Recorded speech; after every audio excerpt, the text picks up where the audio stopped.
Assalamu alaikum. As Muslim men, we are commanded by Allah to observe hijab, just like our Muslim sisters, and for the same reasons. In Surah An-Nur, chapter 24, verse 30, Allah subhanahu wa ta'ala commanded us, the Muslim men, to lower our gaze and guard our chastity. Today, we're going to discuss 3 ways in how Muslim men can observe hijab. By implementing hijab in our everyday lives, we'll be in a constant state of ibadah, worshipping Allah. We can divide hijab into 3 categories: hijab of the eye, physical and social hijab, and the awrah of the man.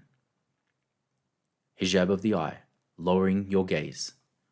As Muslim men, the responsibility of lowering our gaze extends beyond the streets. Our phones and social media are so heavily present in our lives, they've become gateways for temptation and sin. Think about it.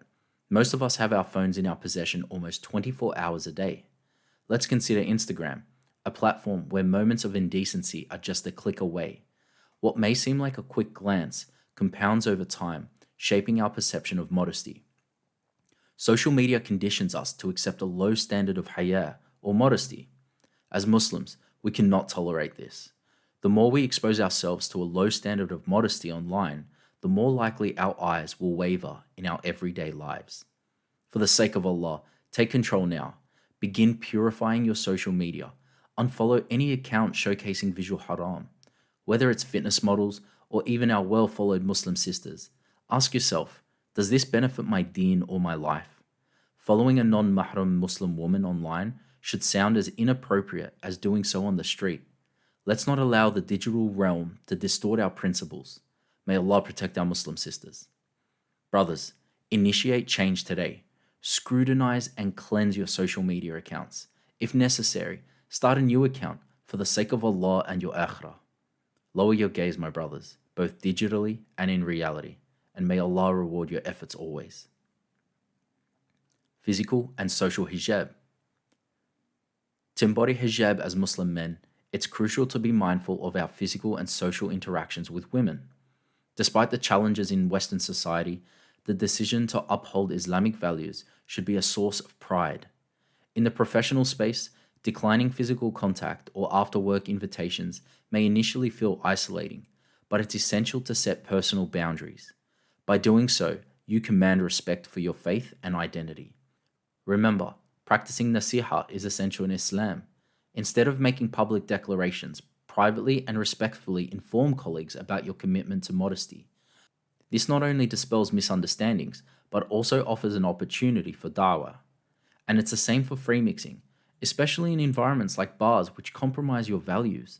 Learn to say no, assert your boundaries, and prioritize the perceptions of those who genuinely care about you, your wife, your family, and Allah.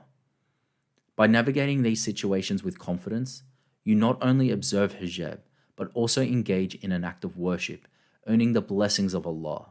Stay steadfast, and Allah will reward your commitment. Awrah of the man.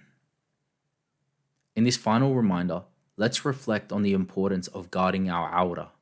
When did it become acceptable to expose ourselves, whether at the beach, gym, or casual outings? Imagine if the Prophet ﷺ and the Sahaba witnessed such behavior. It's not masculinity, it's vanity and disobedience to Allah. Our awrah, from navel to knees, must be covered. It includes everything below the belly button and above your knees. Be mindful of clothing choices that may expose these parts, whether at the beach, gym, or coffee outings. Consider longer shorts to ensure coverage and making a conscious effort when shopping to ensure whatever clothing you purchase is observant of your hijab. By intending to and covering your awrah, you observe hijab and engage in an act of worship. Brothers, we must develop the foresight to avoid situations leading to haram. As Muslim men, let's strive for better, remembering our identity. Never forget who we are. We are followers of our beloved Prophet Muhammad sallallahu alaihi wasallam. We are believers of Islam and the Qur'an, and we must submit to our Creator. I hope this video provides benefit to all my Muslim brothers, and that you can start today in improving yourselves as Muslims by observing hijab and submitting to our Creator, Allah subhanahu wa ta'ala. May Allah bless and guide us all to the straight path. Assalamu alaikum wa rahmatullahi wa barakatuh.